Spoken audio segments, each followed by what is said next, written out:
معزز سامعین کرام، محترم پرنسپل صاحب، معزز اساتذہ کرام اور میرے ہم مکتب ساتھیوں، السلام علیکم۔ آج میں آپ کے سامنے ایک دل دہلا دینے والے واقعے پر بات کرنے کے لیے موجود ہوں، جو پاکستان کی تاریخ کا ایک انتہائی دردناک اور غمگین دن تھا۔ 16 دسمبر 2014 کا دن، جب پشاور کے آرمی پبلک سکول پر دہشت گردوں نے حملہ کیا، جس سے نہ صرف پشاور بلکہ پورے پاکستان کو لرزا کر رکھ دیا۔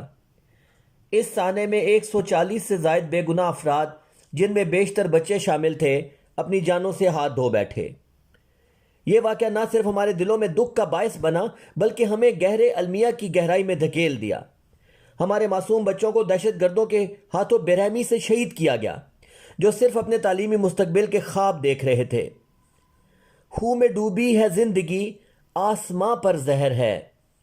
خون میں ڈوبی ہے زندگی، آسماں پر زہر ہے، ہر طرف لہرائی ہے، غم کی یہ ایک لہر ہے۔ ساتھیوں، وہ لمحے کس قدر اندوہناک تھے۔ بچے اپنی پڑھائی میں مگن تھے، اپنے ہم جماعتوں کے ساتھ خوش و خرم تھے، لیکن دہشت گردوں کے ہاتھ ان کی معصومیت کا خون ہوا۔ یہ خون ہمارا ہے، یہ غم ہمارا ہے، اور اس دکھ کی گونج ہمیشہ ہمارے دلوں میں رہے گی۔ دہشت گردوں کا یہ حملہ ایک سبق بھی تھا کہ ہم سب کو متحد ہو کر اس دہشت گردی کے خلاف لڑنا ہے۔ ہم نے یہ عہد کیا کہ نہ صرف ہم ان شہید بچوں کو یاد رکھیں گے بلکہ ہم اپنے معاشرے میں امن اور تعلیم کے فروغ کے لیے ہر ممکن کوشش کریں گے۔ نہ وہ بچے تھے، نہ وہ کھیل تھے جو ان سے چھین لیے گئے۔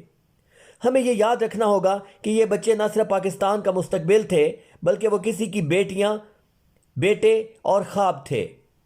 ان بچوں نے اپنی زندگی میں کبھی کسی سے بدلہ نہیں لیا، لیکن ان کی شہادت نے ہمیں ایک ایسا سبق دیا جسے ہم کبھی بھول نہیں سکتے۔ آخر میں یہ کہنا چاہوں گا کہ اے پی ایس پشاور کے شہداء کی قربانیاں رائے گاں نہیں جائیں گی۔ ہم سب ان کی قربانیوں کو یاد رکھیں گے اور پاکستان میں دہشت گردی کے خلاف متحد ہو کر اس کا مقابلہ کریں گے۔ نئی ہمت، نئے جذبوں سے پڑھنے گھر سے آیا ہوں۔